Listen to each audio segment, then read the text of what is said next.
Boa tarde a todos.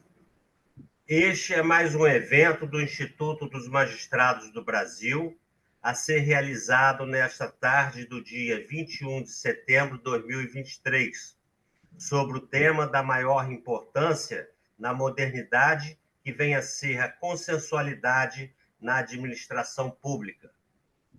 Conto com a presença do desembargador Jean Saad, a quem passarei a palavra em seguida, e com o nosso palestrante, nosso querido palestrante, o desembargador Gessé Torres Pereira Júnior, que possui uma grande cultura jurídica reconhecida por todos, sobretudo no assunto referente à administração pública. Inclusive, foi meu professor de Direito Administrativo no antigo CEPAD. Tive a honra também de ser convocado pela segunda Câmara Civil à época, onde ele era presidente, para compor o quórum, já que eu trabalhava na terceira Câmara Civil. A consensualidade vem assumindo importante função para a administração pública, em vista do princípio da eficiência. A experiência tem demonstrado que a negociação lícita pode ser proveitosa para ambas as partes, particular e ente público. A postura meramente punitiva não pode ser mais importante do que os acordos legais e os compromissos de ajustamento de conduta. Apresentadas tais considerações, passo a palavra, então, ao desembargador Jean Saad. Boa tarde a todos. O Instituto dos Magistrados do Brasil, com muita honra, recebe hoje o desembargador Gessé Torres Pereira Júnior. Ele é conferencista emérito da Escola da Magistratura do Estado do Rio de Janeiro e presidente de seu Fórum Permanente de Gestão Pública Sustentável. Autor e coautor de livros e artigos versando sobre direito público. O tema escolhido foi consensualidade na administração pública, um tema muito atual. A nossa cultura ela vinha basicamente do litígio, e nós temos na área do direito público, em especial no direito administrativo, a questão da indisponibilidade do direito e temos também a questão da legalidade. No entanto, o passar do tempo vem transformando o direito e o direito processual, de maneira que surgiram as maneiras alternativas, os métodos alternativos, não é, de solução de conflitos. E, num contexto mais recente, nós tivemos o CPC de 2015, não é, que, em seus artigos 3º, 6º e 166, fazem a gente refletir sobre essa questão que é a temática de hoje. E, além disso, né, nós tivemos a lei da mediação, a lei número 13.140, de junho também de 2015, não é? Que ela dispõe sobre a mediação entre particulares como meio de solução de controvérsias e sobre a autocomposição de conflitos no âmbito da administração pública. Não é? E o artigo que se destaca aqui é o 32. E, por fim, a Lei de Introdução às Normas do Direito Brasileiro, né, no seu artigo 26, também admite a possibilidade de celebração de compromissos pela administração pública. Não é? E a redação que vale atualmente é de 2018. Então, diante de um tema tão importante, não é, nós temos agora que ouvir a lição do nosso desembargador querido Gessé Torres Pereira Júnior sobre a consensualidade na administração pública. Desembargador, com o senhor a palavra. Muito obrigado, meus caros amigos, ex-colegas, né? Agora eu já estou tranquilamente na reserva, né? Mas ainda muito entusiasmado por essas inovações que a nova ordem jurídica mundial e a brasileira vem trazendo e procurando estimular através do direito positivo, através da sua atuação no dia a dia, das tentativas de conciliação. Para começar a minha exposição, eu não posso deixar de agradecer ao desembargador Peterson, ao desembargador Saad, a Cristina, que estão sempre à frente dessas iniciativas que colocam para o público interessado matérias tão pertinentes e tão interessantes e desafiantes para essa nova ordem universal que juridicamente se vem espraiando. Eu lhes separei como uma abertura que a imprensa vem considerando com destaque duas notícias recentemente veiculadas pelo jornal O Globo. A primeira delas refere-se a uma matéria que está em discussão. Vocês certamente já tiveram a oportunidade de ler sobre isso. Na edição do dia 23 de agosto último, uma coisa bem recente, as folhas 13 do caderno de economia, o Globo publica uma matéria acerca de uma disputa que está ocorrendo e para a qual veio a ser solicitada a intervenção da Advocacia Geral da União. Vejam que coisa interessante. Eu leio rapidamente os trechos que destaquei na matéria publicada pelo jornal. Diz assim: a Advocacia Geral da União, a AGU, deu sinal verde para a exploração de petróleo na foz do Amazonas, com um parecer favorável à Petrobras. A AGU considerou que a avaliação ambiental de área sedimentar, que é conhecida pela sigla AAAS, é dispensável para o licenciamento ambiental do bloco FMZ 59, lá perto da Foz do Amazonas, e não pode atrapalhar o licenciamento ambiental de empreendimentos de exploração e produção de petróleo e gás natural no território brasileiro. O documento AAAS avalia se a região está apta a ser explorada e não apenas o bloco a ser perfurado. Essa avaliação leva de 1 a 2 anos para ser concluída. Por lei, a palavra final do caso de licenciamentos ambientais é do IBAMA, e a ausência deste documento foi uma das razões consideradas pelo órgão para negar a licença em maio. Além disso, a AGU decidiu encaminhar à Câmara de Mediação e de Conciliação da Administração Pública Federal, o CCAF, que é uma câmara lá que funciona na AGU, outros pontos em torno da exploração de petróleo na foz do Amazonas. Segundo o órgão, a ideia é buscar resolução consensual para outras questões apontadas pelo IBAMA, como plano de proteção à fauna e impactos de sobrevoos para as comunidades indígenas na região. O ministro de Minas e Energia, o senhor Alexandre Silveira, está sustentando que este trecho trazido pela AGU, pelo parecer do AGU, acrescenta que de nenhum artigo é possível extrair que aquele documento AAAS seria conditio sine qua non, seja para a outorga, seja para o licenciamento ambiental, seja do ponto de vista estritamente jurídico, seja do ponto de vista fático, que está exigindo o IBAMA no presente caso. Segundo a AGU, serão chamados consultores jurídicos e representantes do Ministério do Meio Ambiente do Exterior, além dos demais órgãos públicos, empresas públicas ou privadas, vão grifando a participação de vários órgãos, hein? Vão grifando, públicos ou privados, envolvidas com o assunto, para conversas, com o objetivo de realizar as primeiras análises de risco relativas ao caso.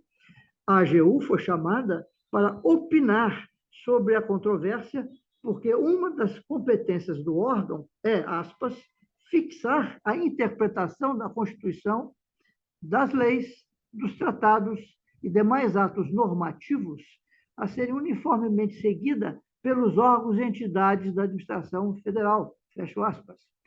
Silveira, o ministro que está a conduzir este assunto, disse que vai pedir à Casa Civil, veja, é outro órgão, que inaugure o mais rapidamente possível uma mesa de negociação com a presença da ministra Marina, do Meio Ambiente, e a direção da Petrobras, para decidir como, e não mais se, a companhia Petrobras poderia explorar petróleo na costa do Amapá, na foz do Amazonas. O ministro afirmou considerar que o parecer da AGU põe um ponto final na discussão interna do governo sobre permitir ou não a sondagem e pesquisa em blocos exploratórios naquela área. O parecer da AGU dá ao Planalto e ao Ministério sustentação jurídica para contestar o argumento apresentado nas reuniões no Palácio do Planalto e pela ministra Marina Silva, que defendeu a obrigatoriedade deste documento chamado AAAS.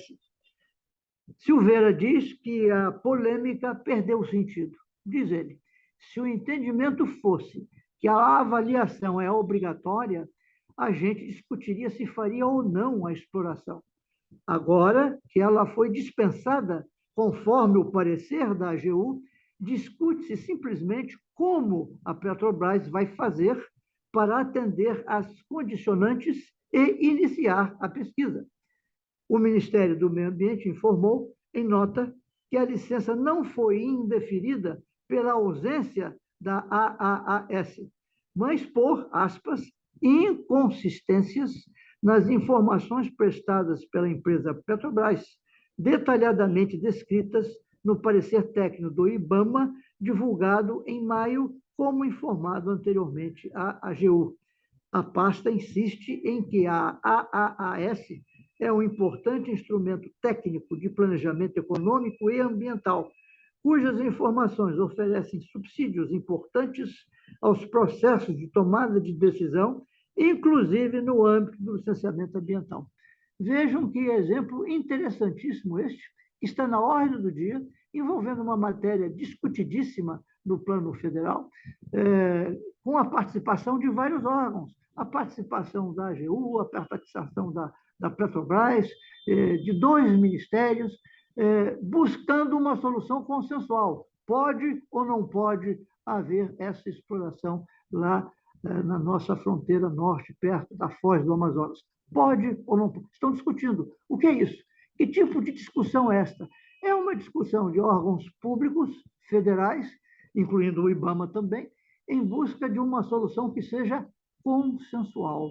E está aqui a ser dito que o parecer exarado pela AGU, Advocacia Geral da União, é o documento que está sendo colocado como quase que definitivo para tornar possível a exploração desejada pela Petrobras, mas censurada, condenada por outros órgãos da administração federal.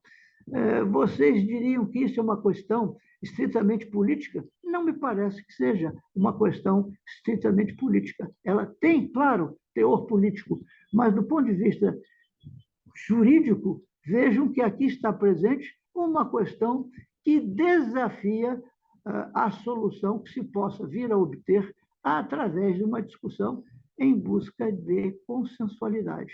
Afinal, pode ou não pode? E isto é uma demonstração de como o Estado Nacional, em várias regiões do planeta, está se conduzindo nesta direção. Não se trata de quem manda mais ou de quem manda menos. Trata-se de se buscar, quando houver divergência, a solução que seja consensual pela participação dos vários órgãos interessados com competência legal ou constitucional para discutir o assunto e chegar a uma solução que ponha em consenso todas aquelas visões parciais do mesmo assunto, da mesma questão, que se mostra discutível. Vejam como isso está na ordem do dia. Também encontrei mais recentemente, nas publicações da própria AGU, a partir deste parecer lançado sobre a questão amazônica, da exploração do petróleo amazônico, que esta Câmara de Conciliação que atua na AGU já celebrou, em 2023, 142% a mais de conciliações entre janeiro e agosto do que celebrara no mesmo período de 2022. Então, veja como isso está crescendo. De janeiro a agosto de 2023, essa Câmara de Pareceres, né, da AGU simplesmente compôs quase que 550 mil questões através de conciliação. 550 mil questões, sobretudo examinando conflitos para pagamentos de benefícios previdenciários, de aposentadorias e pensões a servidores, de valores que seriam ou não devidos e com que intensidade seriam devidos a servidores públicos. Tudo isso tem sido objeto de mais de 500 demandas em busca de decisões conciliatórias que passam por essa Câmara de Conciliação existente como órgão competente, criado por norma regulamentar na Advocacia Geral da União. Veja como nós estamos nos encaminhando, seja do ponto de vista estritamente conceitual, seja do ponto de vista do número expressivo de soluções consensuais que a administração pública brasileira está a obter. Também fiquei muito interessado numa matéria que o mesmo jornal publicou.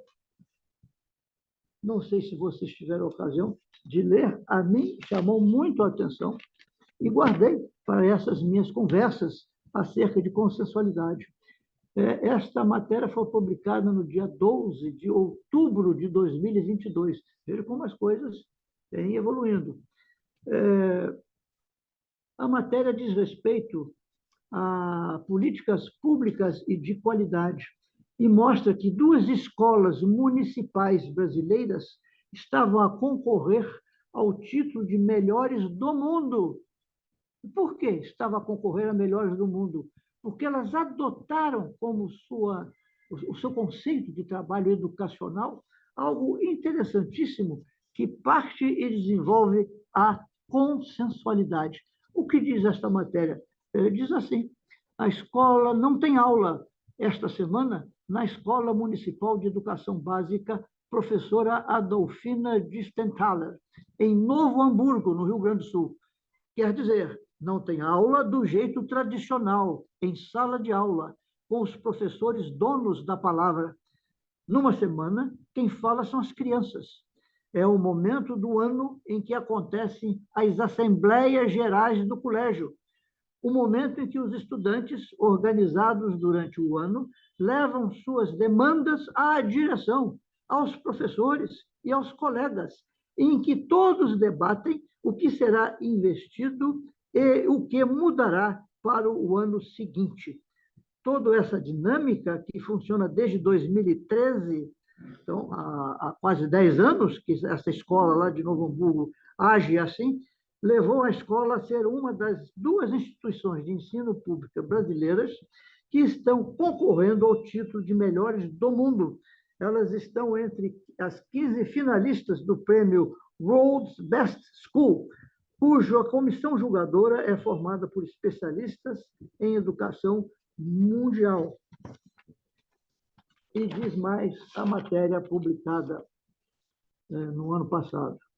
Reconhecidas como o ex-ministro, autoridades mundiais reconhecidas pelo ministro português Nuno Crato, a pesquisadora inglesa de Oxford, Fiona Getty, e a brasileira Cláudia Costin, que também já ocupou cargos na área de educação e da administração pública brasileira em inúmeros momentos do governo estadual e do governo federal. Com as assembleias, destaca a matéria, nossos alunos ganham esse entendimento de que a existência deles faz diferença. Eles que fazem a diferença como coletivo, conta a coordenadora pedagógica Joyce Lamb. As crianças de mais de 8 anos já fazem as assembleias sozinhas, sem a presença dos professores. Desses encontros saem as demandas que serão debatidas com o restante da escola. Lamb lembra que, uma vez, recebeu uma demanda de um representante de turma de 5 anos de idade, reclamando que os alunos mais velhos não deixavam os menores brincarem no balanço da pracinha. A primeira reação de todo mundo foi pensar que tem que deixar as crianças brincarem na pracinha. Mas aí uma das crianças maiores argumentou: quando eu era pequeno, tinha um horário que só minha turma ficava na pracinha. E agora que somos mais velhos, não temos esse horário. Então vocês têm esse momento e ainda querem outro no recreio? Só porque são pequenos, não tem que andar mais no balanço. E todo mundo ficou dando razão para ele. Eu conto essa história para mostrar que a reflexão desse menino fez com que as crianças menores percebessem que só estavam olhando o mundinho delas e precisavam ampliar o olhar. E muito saudável para todos. É muito saudável para todos, afirma a coordenadora. E vejam que são turmas, é uma escola dedicada a turmas de primeiro grau, porque são crianças. E desde esta tenra idade estão sendo habituados, formados com esta ideia de que devem se reunir em assembleias anuais para discutirem os assuntos de interesse das turmas, debaterem esses assuntos e chegarem a uma solução conciliatória. Vai ser assim ou vai ser assado? E essa solução que obtém, então, o assentimento nessas assembleias das turmas de meninos, de crianças, meninos e meninas, esta solução é levada à direção da escola. E a direção da escola adota, não fica a dizer para as turmas que quem tem que decidir é a direção da escola. A direção da escola simplesmente vai adotar aquela decisão que as crianças chegaram a entender como sendo a melhor para eles. Isto é ou não é a raiz de consensualidade desde a infância? E é assim que esta ideia de busca da consensualidade irá se desenvolver. E por isso essa escola de Novo Hamburgo está sendo considerada uma das 2 melhores escolas do mundo, porque forma desde cedo as crianças a aprenderem a conversar, dialogar. No ponto de vista jurídico, do direito administrativo, isso chama-se de administração dialógica, para que aqueles que têm o poder, e nessa escola quem é que tem o poder? São os alunos, não?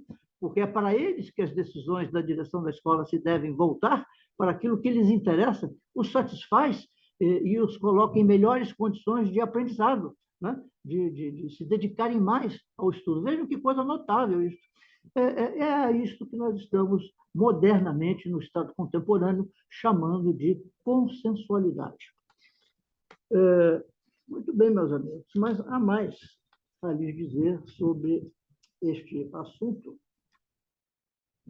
na medida em que ele vai se incluindo na nossa legislação.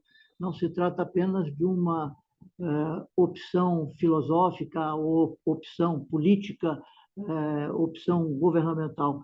É uma opção que, através de atos legislativos ou normativos, administrativos, esta opção da consensualidade vai se firmando e afirmando. E por isso, também os profissionais do direito se devem dedicar a conhecer a evolução disto. Em matéria de evolução, eu já trato deste evolução da consensualidade. Eu tenho tratado deste assunto em alguns textos já publicados. Leio para vocês um desses textos que foi publicado num livro de que participei como coautor, chamado Direito Administrativo e Democracia Econômica. O meu texto tem por título A Presença da Administração Consensual no Direito Positivo Brasileiro. Esse meu artigo diz o seguinte, faço uma leitura breve para vocês. O exercício do poder político porta desafios seculares permanentes, inclusive de sistematização conceitual. Uma das maneiras de racionalizá-los é a de compreender aquele exercício como um triângulo.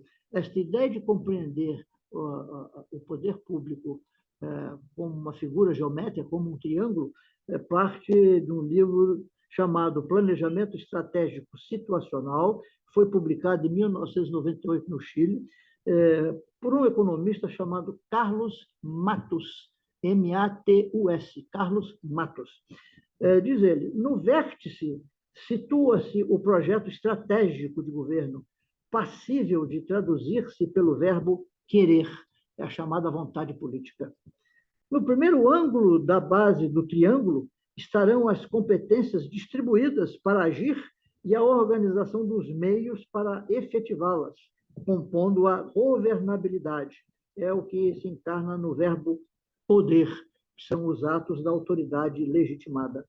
E no último ângulo desta figura geométrica, colocam-se o conhecimento e os instrumentos de sua operação e disseminação, configurando a governança, a que corresponde o verbo saber, que nada mais é do que o know-how científico e tecnológico ponderado axiologicamente a partir da dignidade da pessoa humana.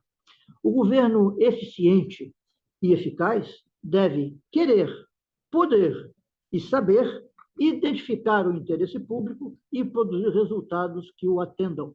Ora, se há necessidade de conjugação desses verbos a cada assunto que possa parecer confrontante ou divisor de opiniões contraditórias, o exercício do querer, do poder e de saber é que vai levar as autoridades públicas a identificar onde está, como está, por que está, quando está o chamado interesse público, que deve ser atendido para que se produzam os resultados correspondentes que atendam àquilo que a sociedade considerará realmente de maior importância.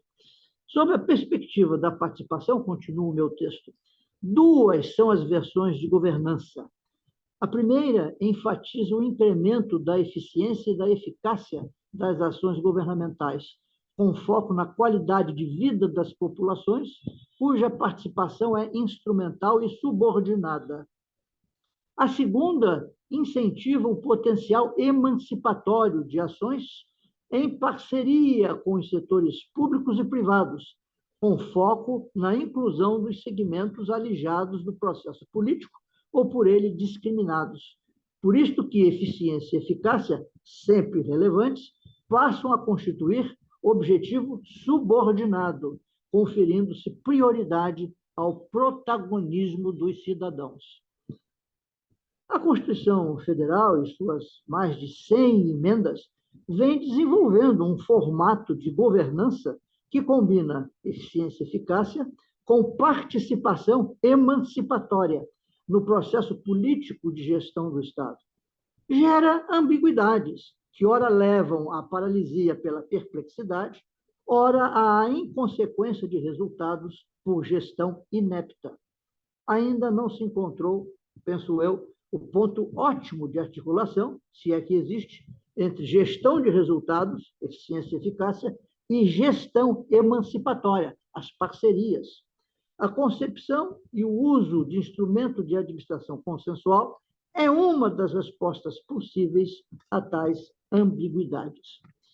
E lá, no final deste meu trabalho, eu faço um grande quadro mostrando como o direito brasileiro vem, aos poucos, introduzindo a consensualidade no dia a dia da gestão pública, com a conjugação daqueles três verbos, né? O querer, o poder e o saber. Isto começa no direito positivado brasileiro, com o Decreto-Lei 3365 de 41, que é aquela lei geral das desapropriações, cujo artigo 10 diz que a desapropriação deverá efetivar-se mediante acordo ou intentar-se judicialmente dentro de 5 anos. É a possibilidade do acordo nas providências expropriatórias do poder público. E somente nessa Lei Geral das Desapropriações é que nós vamos encontrar o primeiro passo dado pela ordem jurídica positiva brasileira sobre este tema. Depois vem a Lei 7.347, de 85, que disciplina a ação civil pública, cujo artigo 5º, parágrafo 6º, diz: os órgãos públicos legitimados poderão tomar dos interessados compromisso de ajustamento de conduta às exigências legais mediante cominações que terão eficácia de título executivo extrajudicial.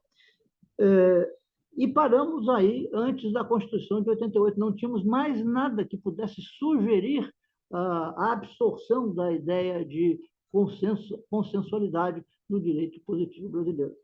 É com a Carta de 88 que começamos a ver a proliferação desses instrumentos que vão levar ao que hoje estamos entendendo como uma administração consensual, ou em busca da consensualidade para tomar as suas providências de maiores dificuldades de aceitação pela maioria.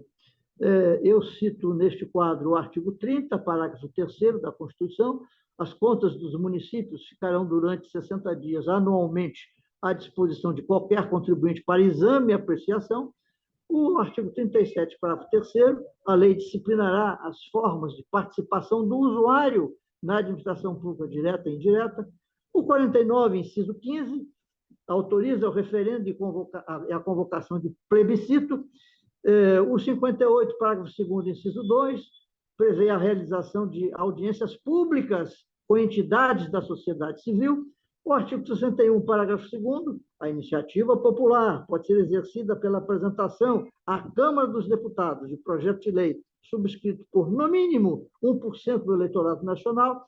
O artigo 84, inciso 6A, compete privativamente ao presidente dispor, mediante decreto, sobre organização e funcionamento da administração federal, quando não implicar aumento de despesas nem criação e extinção de órgãos públicos.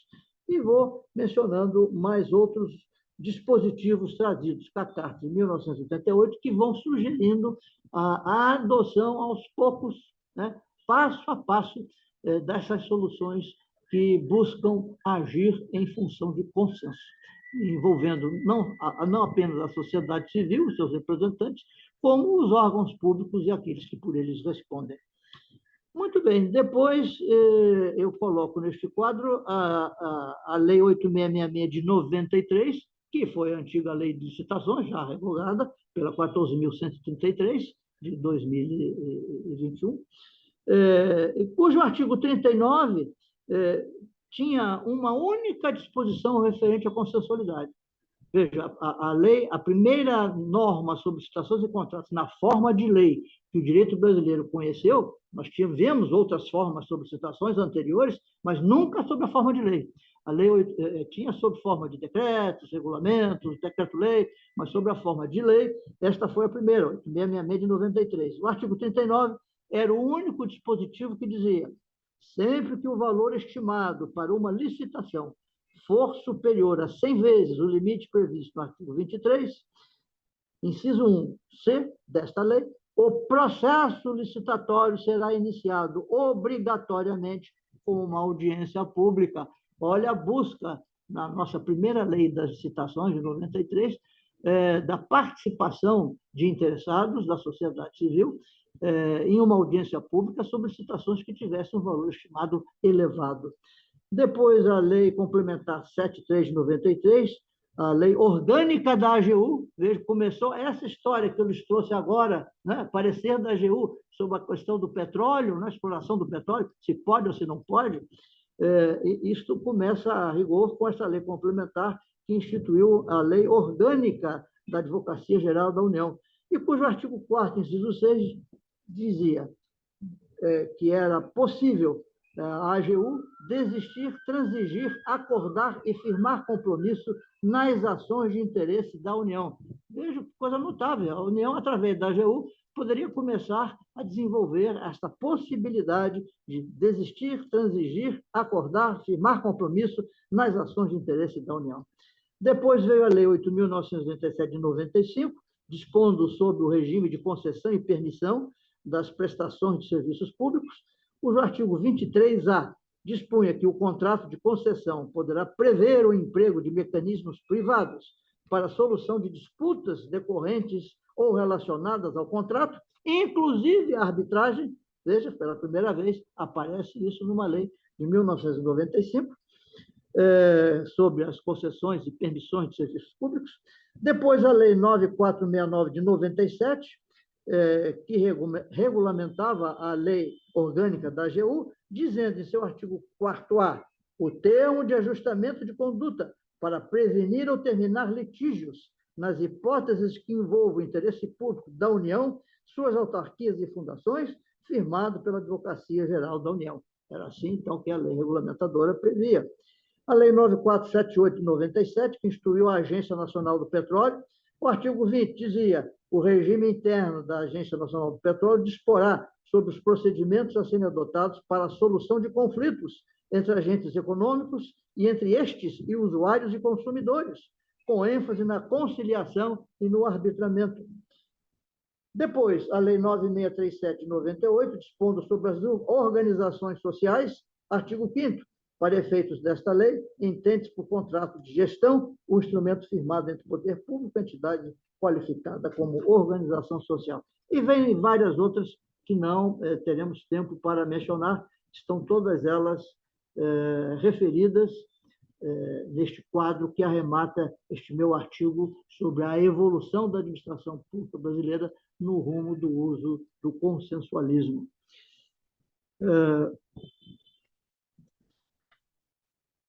E, além dos aspectos que foram sendo trazidos mediante leis, eu também cito neste quadro normas regulamentadoras, como a Portaria número 1099, de 2008, dispondo sobre a conciliação no âmbito da AGU de controvérsias entre a administração federal e a administração dos estados e do Distrito Federal. É a partir daqui que nós vamos chegar ao desenvolvimento aquela estatística ali, da qual eu lhes falei ao início da nossa conversa, que a estatística mais recente da AGU apontou o consenso pondo fim a litígios de mais de 500 mil situações de antagonismo no serviço público, resolvidas por aquela comissão de composição que foi criada no âmbito da AGU, envolvendo não apenas órgãos da União, como divergências entre órgãos e entidades da União e a administração pública de outros entes da Federação. E também mostro que nos nossos tribunais superiores, os tribunais judiciais e o Tribunal de Contas da União, isso também começou a acontecer. A primeira vez que isto se mostra foi num julgado do Supremo Tribunal Federal, o recurso extraordinário 253885, que foi relatora a ministra Ellen Grace, já aposentada. O julgamento foi em 4 de junho de 2002, e diz assim: há casos em que o princípio da indisponibilidade do interesse público deve ser atenuado, mormente quando se tem em vista que a solução adotada pela administração é a que melhor atenderá à ultimação deste. Uma síntese do voto da ministra Ellen Grace. No STJ, o mandato de segurança 10.792, que foi relator o ministro Hamilton Carvalho, que foi membro do Ministério Público do Estado do Rio de Janeiro, infelizmente já falecido. No meu tempo de judicatura de primeiro grau, cheguei a fazer vários trabalhos com o ministro Carvalho. Antes de ser ministro, ele atuava como membro do Ministério Público Estadual. Infelizmente, já é falecido, era um excelente jurista. E nesse mandato de segurança, pela relatoria do ministro Carvalho, reconheceu-se o direito fundamental à boa administração no exercício da função administrativa. Um trecho do voto: a atividade administrativa deve desenvolver-se no sentido de dar pleno atendimento ou satisfação às necessidades e que visa suprir, em momento oportuno e de forma adequada. Impõe-se aos agentes administrativos, em outras palavras, o cumprimento do dever de boa administração. Esse dever de boa administração surgiu para o mundo no regulamento adotado pelos 27 países que integram a Sociedade Europeia das Nações, em 2000, na sua Convenção Universal, no artigo 41, já se tocava na necessidade de reconhecer-se a existência do dever de boa administração, para cujo atendimento deve haver sempre discussão em busca de consenso, né? O que fazia todo sentido, porque estávamos numa comunidade das principais 27 nações europeias. Então, todos têm que buscar, nas suas ordens jurídicas nacionais e nos seus entendimentos internacionais, o direito à boa administração, que envolve a discussão, que envolve a busca do consenso para que a todos satisfaça. E concluo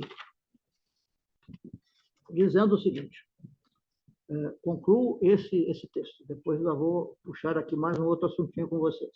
A pluralidade e o dinamismo das sociedades contemporâneas exigem respostas rápidas e, principalmente, eficientes, avessas ao superado modelo centralizador de gestão pública, como define José dos Santos Carvalho Filho, também foi membro do nosso Ministério Público aqui do Estado, também tive a grande satisfação de fazer vários trabalhos como juiz, à época em que o Carvalho também era membro do Ministério Público em atividade.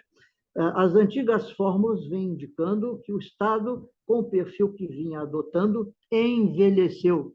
Era a síntese do mestre Carvalho Filho. O Estado, enquanto estrutura organizacional qualificada, não se mostra apto a atender às necessidades da coletividade isoladamente. Reconhece que deve agir em parceria com a sociedade. Eis o cerne da ideia da administração pública consensual. A consensualidade toma conta da prática administrativa sob formas diversas e em variados segmentos, na tomada de decisão administrativa, na execução administrativa, na prevenção e composição de conflitos. Institutos consensuais passam a ser aplicados em âmbito administrativo, refletindo mudanças na relação Estado-sociedade. As práticas consensuais valorizam o diálogo entre o Estado e a coletividade, na premissa de que, entre eles, deve haver objetivos convergentes em prol do atendimento do interesse público. Esta aproximação, de certo, que produz escolhas legítimas, superiormente aptas a atendê-lo com maior presteza e idoneidade. Averbava o professor Diogo de Figueiredo Moreira Neto, que foi meu professor de Direito Administrativo no curso de bacharelado de Direito na Faculdade Cândido Mendes na década de 60, né? Infelizmente também já perdido, já se foi, mas teve um trabalho extraordinário na formação da consciência jurídico-administrativa brasileira. Então, dizia ele, escolha legitimatória no Estado democrático de direito já não se cinge apenas à escolha dos governantes, mas amplia-se ao como queremos ser governados. Ora, se amplia ao como queremos ser governados, esse como envolve participação, envolve diálogo em busca de soluções consensuais. A organização político-administrativa se transforma e, com ela, muda também o papel que o próprio Estado reservava a si mesmo. De um Estado social prestador, assume a função de mediador, gerenciador, fomentador e garantidor da concretização efetiva dos direitos fundamentais. Fica, pois, demonstrada a tendência juspolítica que o direito público, em especial o direito administrativo, vem tentando acompanhar, com vistas à geração de uma administração pública consensual, desburocratizada, eficiente e acordada com os anseios da sociedade.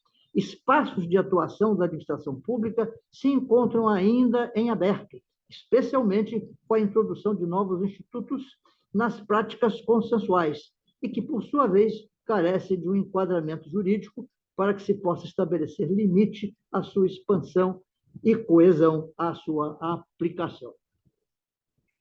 Muito bem, com isto, nós chegamos ao consensualismo nos últimos textos legais que entendi distinguir e consolidar para vocês saírem com uma visão absolutamente up-to-date, né? Moderníssima, atualíssima, do uso da consensualidade no direito público brasileiro, no direito administrativo brasileiro. Não sei se vocês já tiveram ocasião de tomar ciência da recomendação número 140, de 21 de agosto de 2023, mês passado, tem um mês. É a resolução da presidência do Supremo Tribunal Federal, firmada pela ministra Rosa Weber, cuja emenda assim estabelece, emenda de recomendação da ministra-presidente do STF. Recomenda e regulamenta a adoção de métodos de resolução consensual de conflitos pela administração pública dos órgãos do Poder Judiciário em controvérsias oriundas de contratos administrativos. Vejam agora, tem um mês que a Presidência do Supremo expediu essa recomendação número 124, que acredito que possa gerar efeitos importantíssimos no dia a dia da gestão pública brasileira. Entre outras colocações, seria importantíssimo vocês lerem toda a recomendação. Não é tão grande assim, são 8 artigos. Eu separei algumas, sobretudo aquilo que integra os consideranda desta recomendação. Diz assim: considerando a necessidade de se consolidar a política pública permanente de incentivo e aperfeiçoamento dos mecanismos consensuais de solução de litígios no âmbito do Poder Judiciário, instituída por meio da Resolução CNJ número 125 de 2010,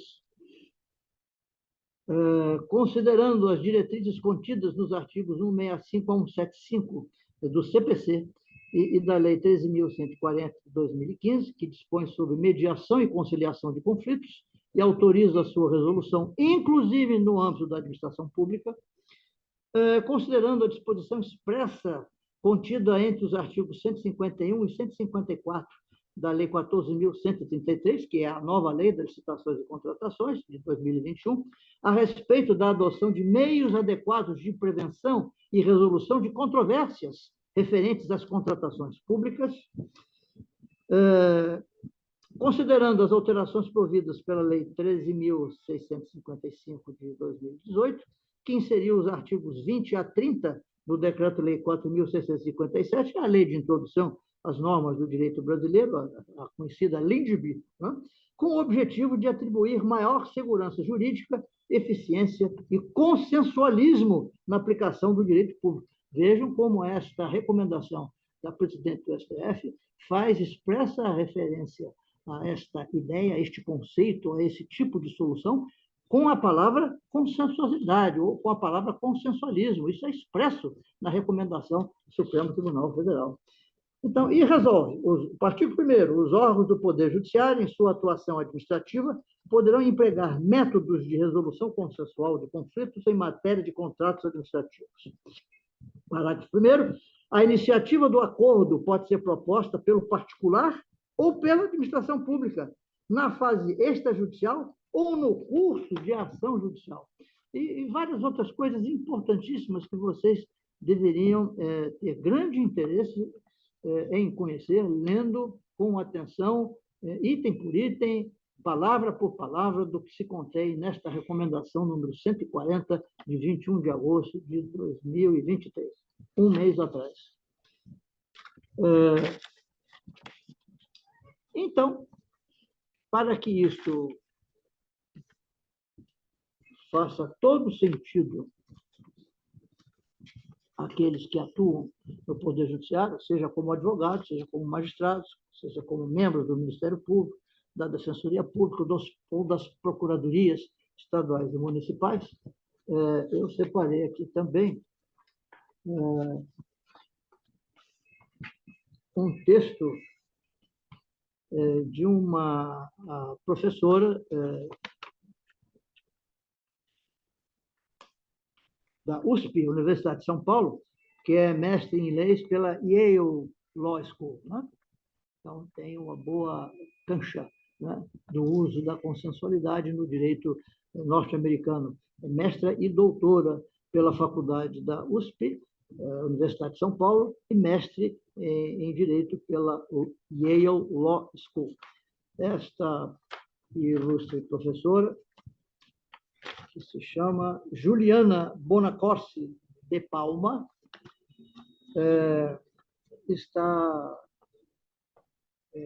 teve a sua atenção despertada para o uso que o Tribunal de Contas da União, tem um nome tribunal, mas todos sabemos que ele não é judicial, né? É um tribunal que exerce aquela função que a Constituição da República comete a um Tribunal de Contas, que é a fiscalização de como o poder público faz uso dos seus recursos financeiros e orçamentários. Logo, é um tribunal administrativo e não judicial, mas o TCU tem grande influência e grande repercussão quanto às suas decisões sobre o dia a dia que os órgãos e entidades integrantes da administração pública brasileira fazem de seus recursos financeiros e orçamentários. Então, diz a Juliana, o Tribunal de Contas da União dá indicativos de que a consensualidade não apenas é juridicamente viável na esfera administrativa, mas técnica de gestão fundamental para a melhor consecução das finalidades públicas. E ela extrai esta síntese do Acórdão 2121 de 2017 e do Acórdão 2139 de 2022 do TCU. Continua ela, um novo capítulo se abre com a autoatribuição pelo TCU, naqueles acórdãos, de competência consensual para promover a autocomposição de conflitos envolvendo jurisdicionados. E quais são os jurisdicionados, entre aspas, do TCU? São os órgãos, entidades públicos e privados que aplicam recursos oriundos do orçamento federal. Então, são esses que são os jurisdicionados, entre aspas, do Tribunal de Contas da União. O Acórdão 1130 de 2023, deste ano, veicula a primeira experiência do tribunal com a solicitação de solução consensual, ou seja, é o próprio tribunal requisitando aos órgãos e entidades da administração pública que estão sujeitos à sua fiscalização o uso da solução consensual. Diante do iminente desabastecimento energético em 2020 e 2021 por estiagem, o governo federal contratou 17 usinas de térmicas a gás para a produção de energia de reserva, com prazo até 2025. Ocorre que a situação hidrológica praticamente se normalizou, abrindo espaço para a crítica de que tais contratos teriam onerado indevidamente a tarifa de energia.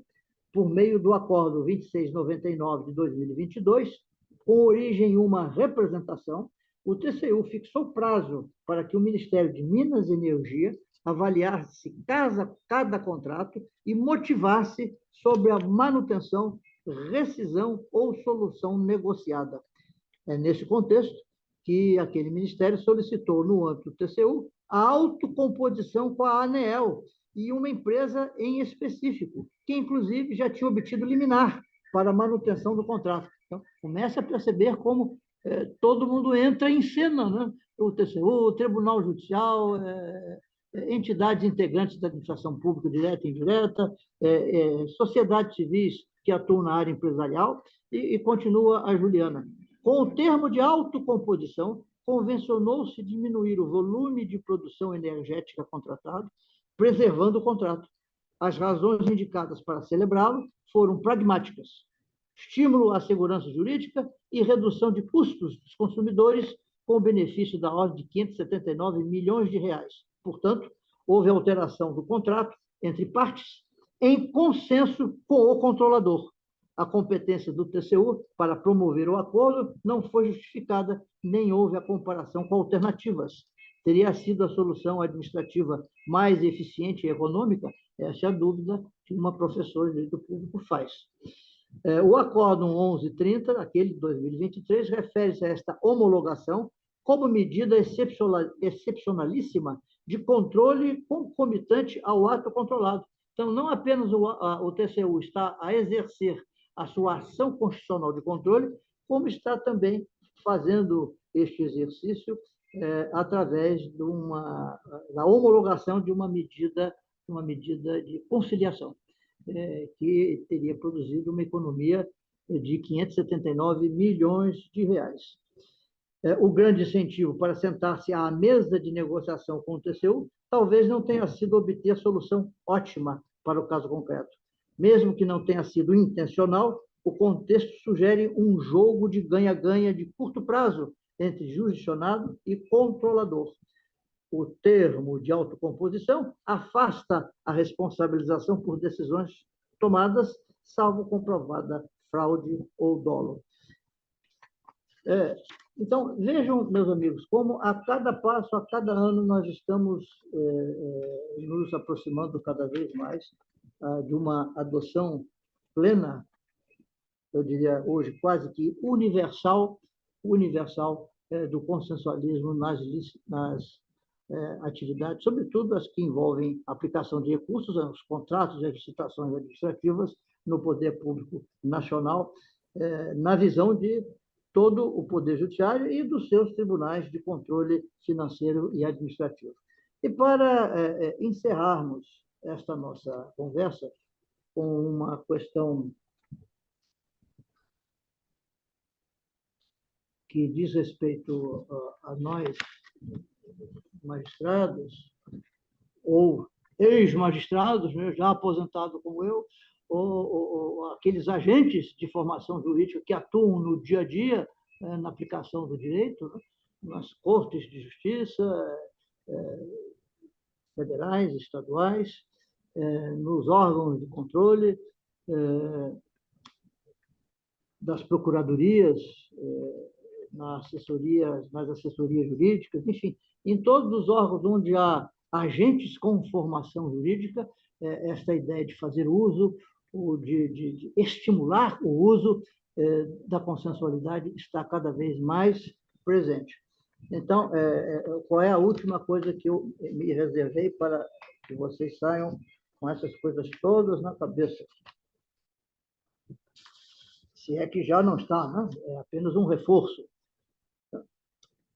A lei nova das licitações, a 14.133, é uma lei extensa, com algumas novidades muito interessantes, muito desafiantes.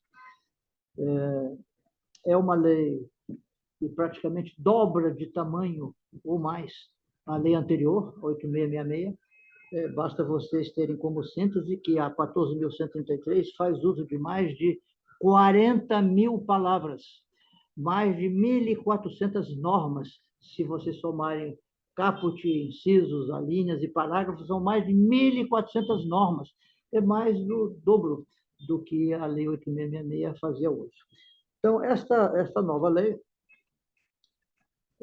também inovou relativamente às modalidades de licitação.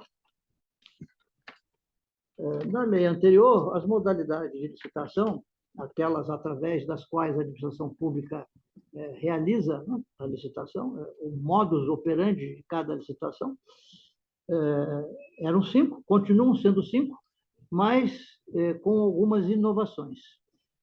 A principal inovação nessas modalidades de licitação,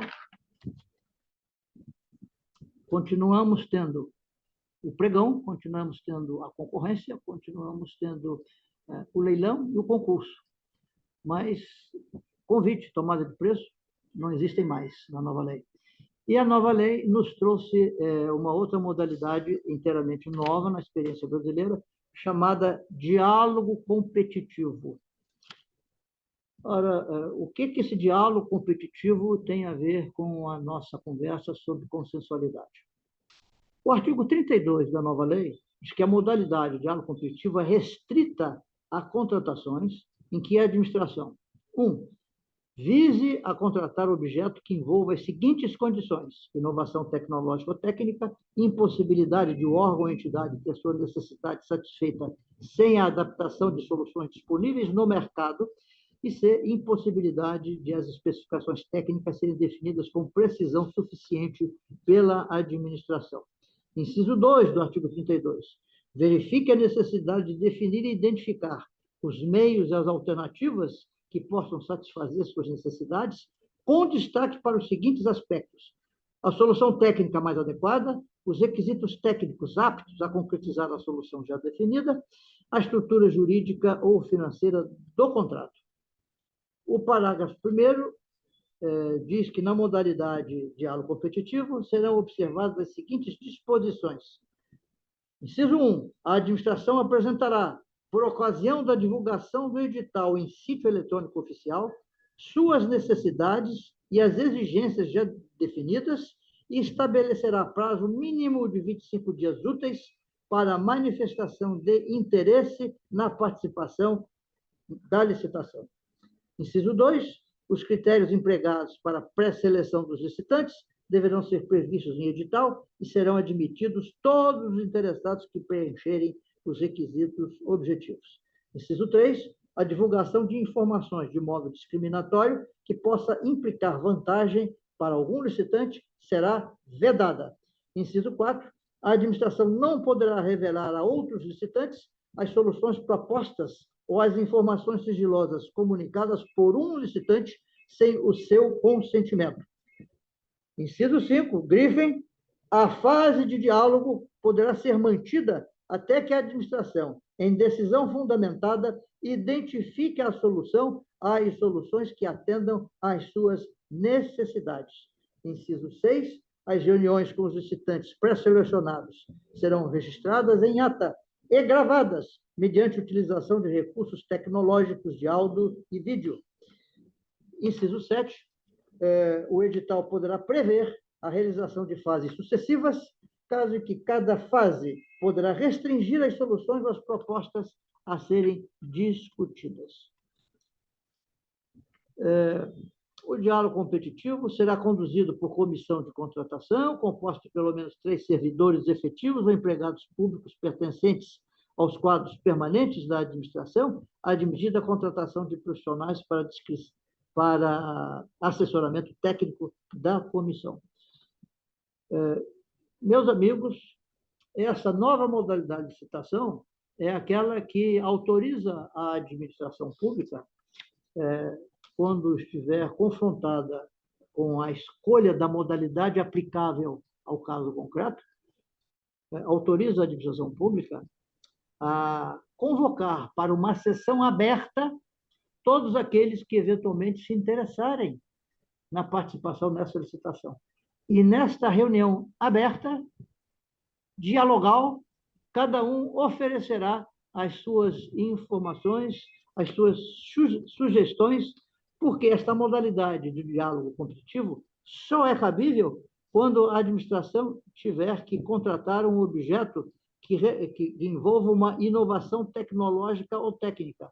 Se envolva inovação, a administração ainda não a tem. Por isso, pretende e precisa que o mercado lhe traga sugestões contra esta inovação. Também só é possível o uso dessa modalidade em face da impossibilidade de o órgão ou entidade ter sua necessidade satisfeita sem a adaptação de soluções disponíveis no mercado.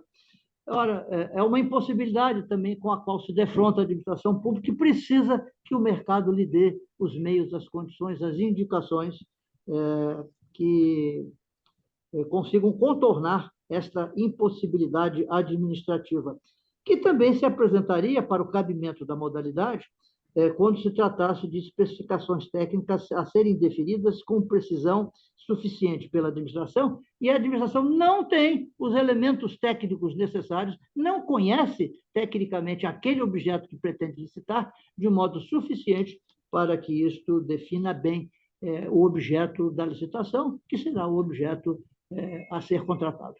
Então, meus amigos, vocês estarão me perguntando, é uma modalidade nova, ainda não foi utilizada uma só vez no Brasil, não?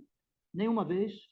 Ninguém ainda se animou a enfrentar esses desafios desta modalidade que exige um diálogo competitivo prévio, aberto, entre a administração e o mercado. Ainda não se fez.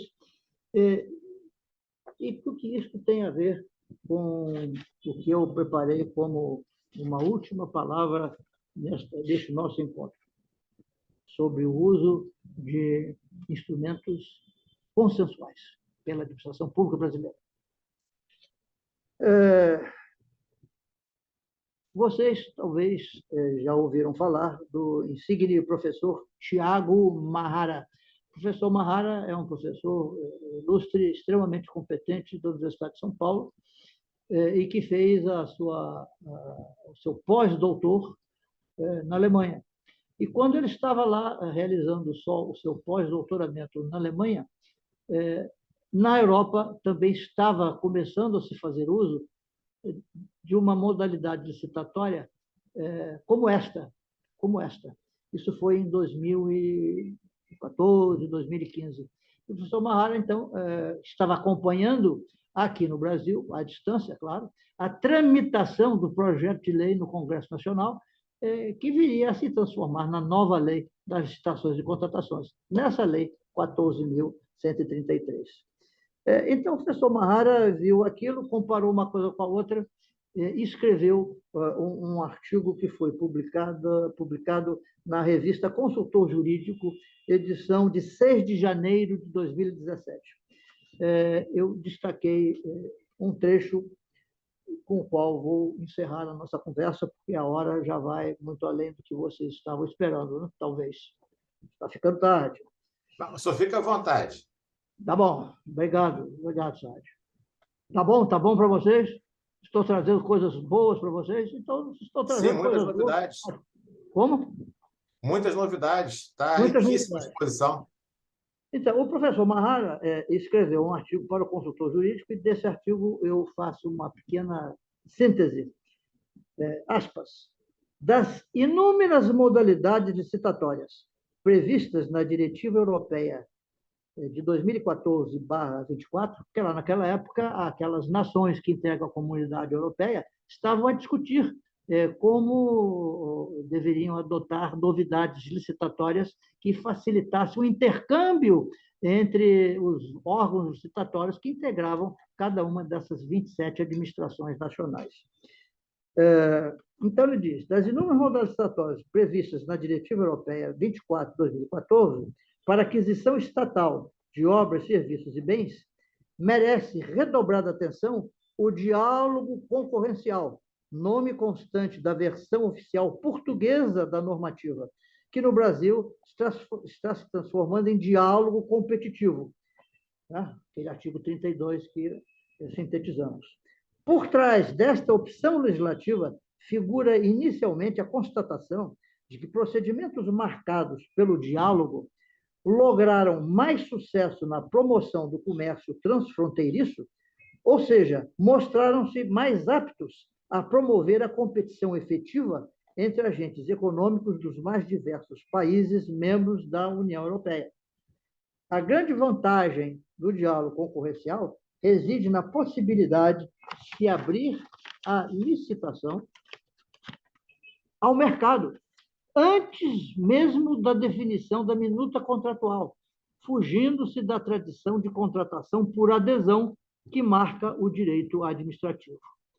Embora, só para não nos esquecermos desse detalhe conceitual, por que a doutrina chama o contrato administrativo de contrato por adesão? Porque está tudo pronto antes do mercado tomar conhecimento. Já há o edital, já há os anexos do edital, já há a minuta do contrato, tudo a administração já decidiu quando publica o edital e os seus anexos. Por isso é que todo contrato administrativo sempre foi chamado de contrato por adesão. Cabe ao mercado discutir apenas o valor da proposta que vai apresentar, em função daquilo que já esteja definido pela administração. Então, cada licitante tem que aderir a tudo aquilo que está previsto no edital e nos seus anexos. Por isso, o contrato administrativo é um contrato por adesão. Prevalece a vontade da administração.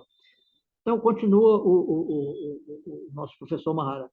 Embora eficiente em alguns casos, a presunção de que o Estado seja capaz de elaborar as minutas de modo unilateral e isolado antes da fase externa da licitação, que é aquela que se abre com a publicação do edital e seus anexos, na prática, muitas vezes dá vida a contratos deficientes ou que não guardam aderência ao que o mercado oferece. Em piores cenários, a lógica da adesão resultante do isolamento dos órgãos contratantes e da impermeabilidade da fase interna origina minutas defeituosas, irreais, demasiadamente obscuras ou completamente inviáveis, fazendo fracassar a licitação. Tá? Jean, quantas e quantas vezes nós já tivemos defrontados com processos em que o mercado pretendia que o Poder Judiciário examinasse este ou aquele suposto defeito ou uma censura que o mercado tivesse a fazer a um edital de licitação. Né? Quantas vezes isso já se nos ofereceu? Em piores cenários, a lógica da adesão resultante do isolamento dos órgãos contratantes, da impermeabilidade da fase interna, origina minutas defeituosas, irreais, demasiadamente obscuras. Voltou. Voltou. Voltou. Chegaram a ouvir a parte que eu estava me referindo ao contrato administrativo por adesão. Sim. Certo? Muito bem. Correto. Então, o que o professor Mahara está a dizer é que esse novo contrato, que resultaria dessa nova modalidade, mais do que romper com o dogma da contratação por adesão, o diálogo concorrencial afasta por definitivo a presunção de que o Estado é infalível, capaz de avaliar os incontáveis segmentos de mercado em todos os contextos, capaz de elaborar isoladamente as soluções de que necessita dentro dos mais diferentes e complexos ramos de atividade em que atua, e muitas vezes sem os recursos humanos necessários para tanto. A modalidade em questão, em última instância, atribui à licitação muito mais que uma mera função de seleção do agente econômico que será contratado. Nesta modalidade, a licitação assume uma função de aprendizado, de desenvolvimento e de inovação. Pelo diálogo, a licitação passa a gerar conhecimento, novos produtos e serviços em benefício do Estado, da efetividade de suas tarefas e do atendimento das necessidades coletivas. Todavia, a produção dos efeitos esperados dependerá de agentes públicos devidamente preparados e pessoalmente engajados para atuar com respeito incondicional às normas da boa-fé, da isonomia e da promoção da competição real, justa e ampla. Ausentes essas condições, o diálogo concorrencial correrá o risco de se transformar em um nicho de corrupção e de benefícios indevidos. E encerra o professor Mahara.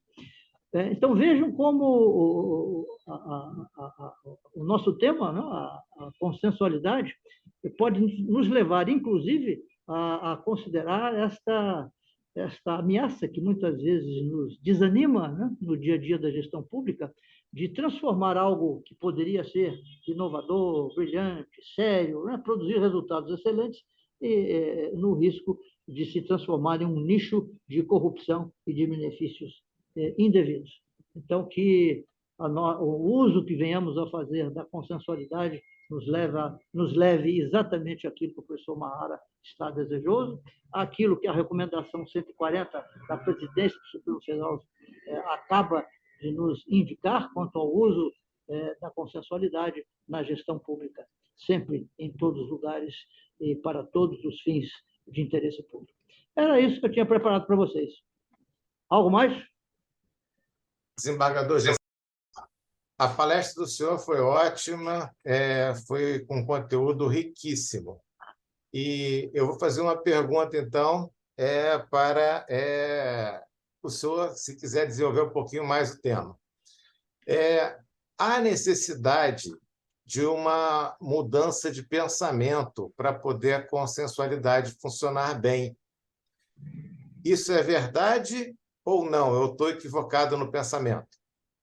Não, está certíssimo.